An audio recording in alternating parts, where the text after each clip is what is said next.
Buongiorno e benvenuti nella mia cucina, la cucina di A Tavola con Silvia. Mi scuso anticipatamente per la voce, ma purtroppo c'ho una bronchite, quindi automaticamente stiamo così. Vabbè, di questo non ce ne importa nulla. Oggi vi volevo presentare la mia ricetta, la nostra ricetta preferita, quella della matriciana. Dico la mia perché l'ho leggermente modificata, un niente proprio. Non hai messo mica aglio, qualcosa del Ma genere? non ci penso proprio.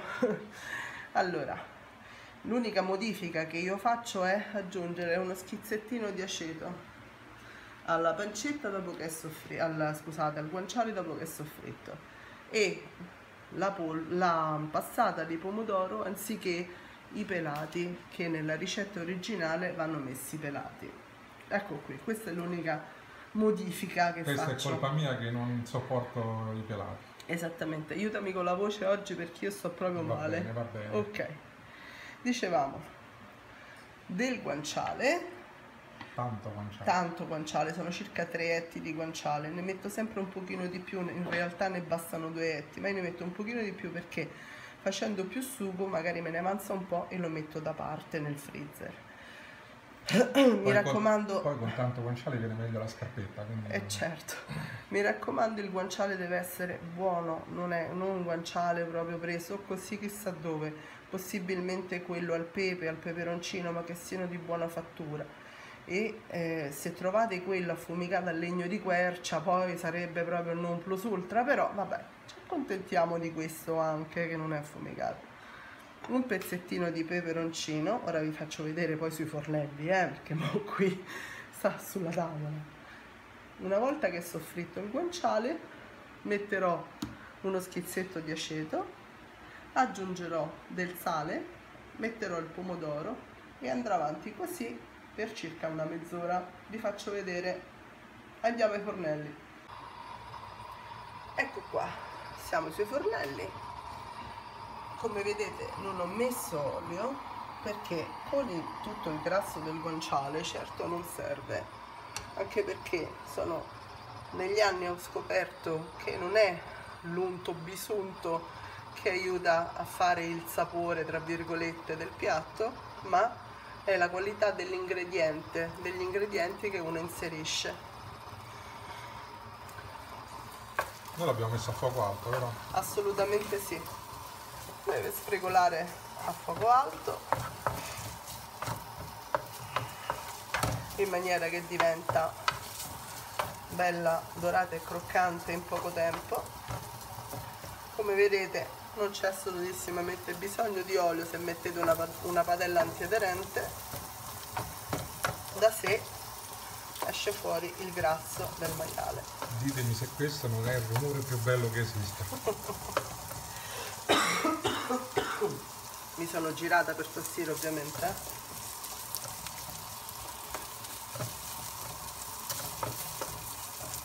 Credo che in cucina, oltre all'amore e all'attenzione, una delle cose migliori che si possano usare è la pulizia. Tanto è vero che se per caso noi andiamo in un ristorante e io vedo camerieri con non so, la maglietta sporca, che mi dispiace ma non entro proprio, neanche mi siedo. Lo so, sto fisse, ma è così.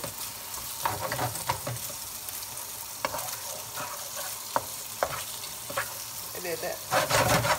Guardate quanto olio naturale è uscito fuori. Di nuovo mi scuso per la voce, sembra un trance, vabbè, ma anche senza niente togliere trance, ci mancherebbe, io le adoro. Senti, a tavola con Silvia, che pasta usi?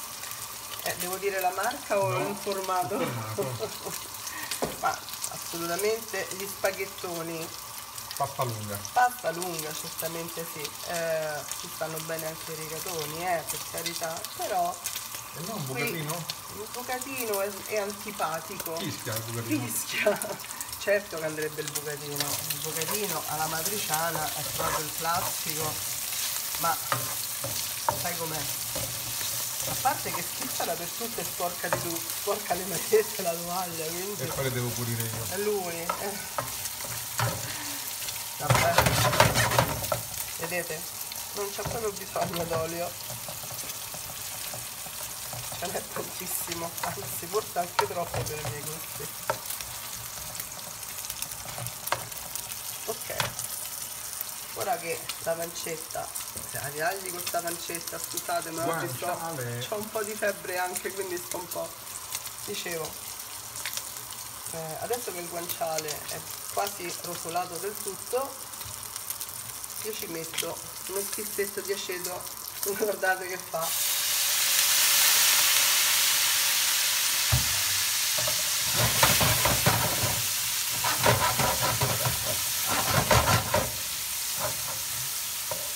Ecco qui. Siccome questo video lo vedrà anche la mia mamma, ecco mamma, prendi spunto. Ciao mamma, un bacio. E ho messo il pomodoro. Tutta la bottiglia. Tutta la bottiglia e anche di più, perché per evitare che ne rimanga un po', ci aggiungo un goccino d'acqua, la scuoto e ce lo rimetto. Voi fermi là che adesso torno. Ora torna, non c'è più nessuno. Sta tornando. Zitti, zitti. È tornata. Come dico sempre, non si butta niente, mi dispiace, ma le cose costano, soprattutto in questi tempi di crisi. Ora io spero che la descrizione di queste ricette fatte in questo modo, divertendoci insieme, vi possa piacere. Noi non ci prendiamo mai sul serio, ci piace tanto giocare e soprattutto giocare con voi. Continuiamo. Il sale,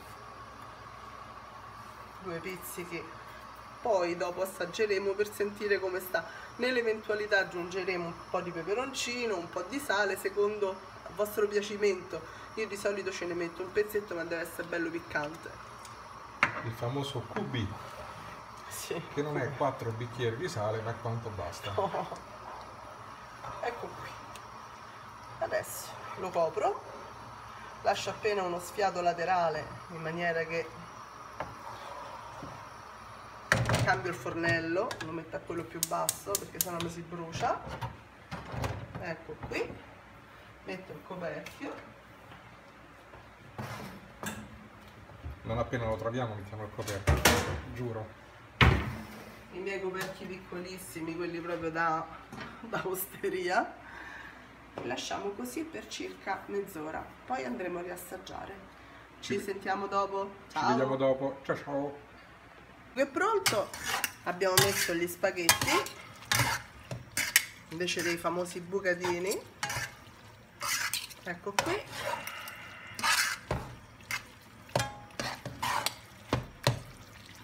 Ora aggiungo del pecorino,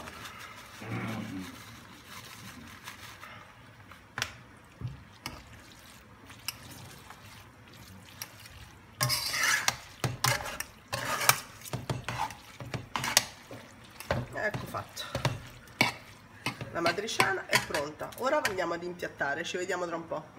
Ecco qui, abbiamo impiattato i nostri spaghetti alla matriciana e adesso che dirvi? Buon appetito, alla prossima ricetta, ciao!